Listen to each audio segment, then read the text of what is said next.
स्वागत है। आज हम बात करेंगे उस सबसे जरूरी जंग के बारे में जो किसी मैदान में नहीं बल्कि हमारे ही अंदर लड़ी जाती है। जी हाँ, हमारी अंदरूनी लड़ाई। तो चलिए आज उन दो सबसे ताकतवर हथियारों को समझते हैं जो इस लड़ाई को जीतने के लिए बेहद जरूरी हैं। पानी में गिरने से कोई नहीं डूबता। इंसान तब डूबता है जब उसे तैरना नहीं आता। क्या खूब कहा है ना। और ये सिर्फ पानी के लिए नहीं है, ये तो जिंदगी के हर मोड़ पर, हर संघर्ष पर लागू होती है। मतलब मुश्किलें या हालात हमें नहीं डुबोते।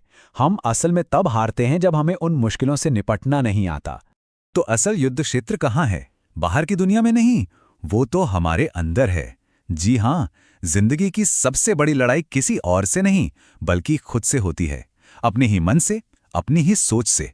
और जानते हैं इस अंदरूनी लड़ाई में हमारा दुश्मन कौन है? वो है हमारा अंदर का रावण। ये रावण डर, शक, टेंशन और नेगेटिव सोच के रूप में हमारे अंदर ही बैठा होता है। और सच कहूं तो मुश्किल वक्त में हमारी असली जंग इसी अंदर के रावण से होती है। इसे हराना ही पहली जीत है। चलिए एक कहानी से समझते हैं। अमन की कहानी। घर में पैसों की जबरदस्त तंगी, परिवार की सारी जिम्मेदारियां सिर पर, मतलब हालात हर तरफ से मुश्किल थे। लेकिन इन सब के बीच अमन ने खुद से बस एक ही बात कही, ठीक है, हालात बुरे हो सकते हैं पर मैं अपनी सोच को बुरा नहीं होने दूंगा। और जानते हैं क्या हुआ?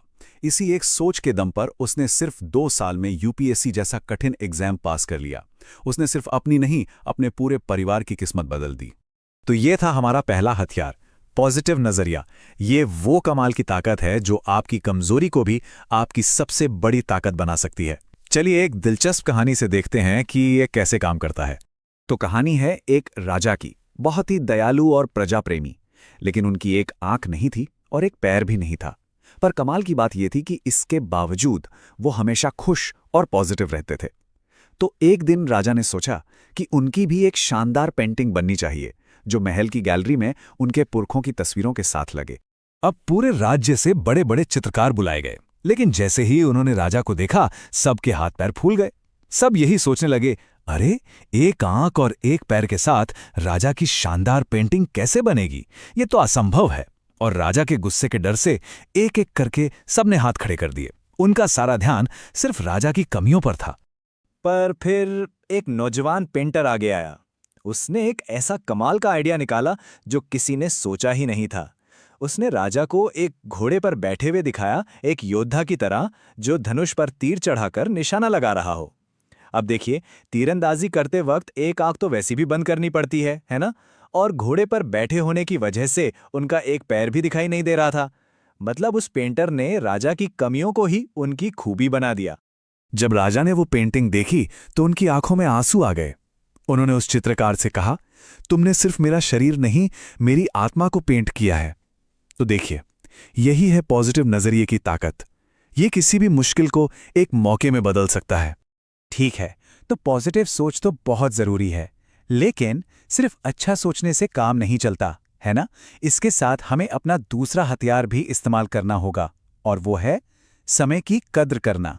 क्योंकि एक्शन के बिना पॉजिटिव सोच सिर्फ एक ख्याली पुलाव बनकर रह जाती है। जरा सोचिए, समय पैसे से भी कहीं ज्यादा कीमती क्यों है? क्योंकि ये एक बहती हुई नदी की तरह है।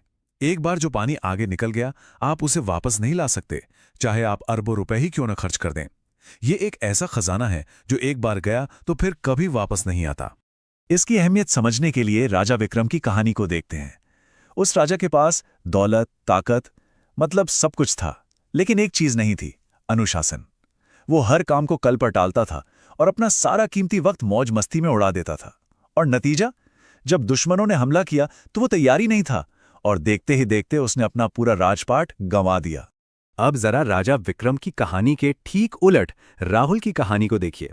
राहुल बहुत होशियार स्टूडेंट था, लेकिन उसे भी समय की कोई कद्र नहीं थी, और नतीजा ये हुआ कि वो एग्जाम में फेल हो गया। पर तभी उसके दादाजी ने उसे राजा विक्रम वाली कहानी सुनाई। बस वो दिन था और आज का दिन है। राहुल को समय की कीमत समझ आ गई। उसने अपना रूटीन बनाया, खूब मेहनत की, और ना सिर्फ अपने स्कूल में टॉप किया बल्कि आगे चलकर एक कामयाब बिजनेसमैन भी बना। और ये बात हमें संत कबीरदास जी ने कितने सरल शब्दों में समझाई है। काल करे सो आज कर, आज करे सो अब। मतलब कल का काम आज करो और आज का काम अभी। समय की कीमत इससे बेहतर कौन समझा सकता है? तो अब तक हमने दो बेहद जरूरी हथियारों के बारे में बात की है। पहला पॉजिटिव सोच और दूसरा समय की कद्र। लेकिन असली खेल तब शुरू होता है जब इन दोनों को एक साथ इस्तेमाल किया जाता है। सोचिए, अगर सिर्फ पॉजिटिव सोचते रहें लेकिन कुछ करें नहीं, तो वो क्या है? वो तो बस दिन में सपने देखना हुआ। और दूसरी तरफ अगर आप टाइम मैनेजमेंट तो बहुत अच्छा करते हैं, लेकिन जरा सी मुश्किल आते ही हिम्मत हार जाते हैं, तो उसका भी क्या फायदा? असली कामयाबी के लिए इन दोनों का बैलेंस होना बेहद जरूरी है। तो जीत का रास्ता बहुत सीधा और साफ है। बस 2 कदम। पहला, अपने वक्त को काबू में करें, हर पल को काम करने का एक मौका बनाएं। और दूसरा, अपनी सोच को काबू में करें, हर चुनौती को एक अवसर की तरह देखें। अब सबसे बड़ा सवाल यह है कि इन दोनों हथियारों को असल जिंदगी में कैसे इस्तेमाल किया जाए। बस इसी सवाल का जवाब ढूंढना ही जीत की तरफ पहला कदम है। तो चलिए आज की सारी बातों को फटाफट से दोहरा लेते हैं। पहली बात, सबसे बड़ी जंग हमारे अंदर ही होती है। दूसरी, पॉजिटिव सोच से किसी भी मुश्किल को मौके में बदला जा सकता है। तीसरी, समय ही सबसे कीमती चीज है, इसे कभी बर्बाद न करें। और चौथी और सबसे जरूरी बात, पॉजिटिव सोच को डिसिप्लिन्ड एक्शन के साथ मिलाना जरूरी है। याद रखिए, जब सोच और आदतें बदलती हैं, तभी जिंदगी बदलती है। तो आखिर में एक सवाल, अपनी जिंदगी की सबसे बड़ी जंग में कोई कौन सा हथियार चुनेगा? अपनी सोच की ताकत या अपने वक्त की कीमत? पर सच कहूं तो ये कोई चॉइस है ही नहीं।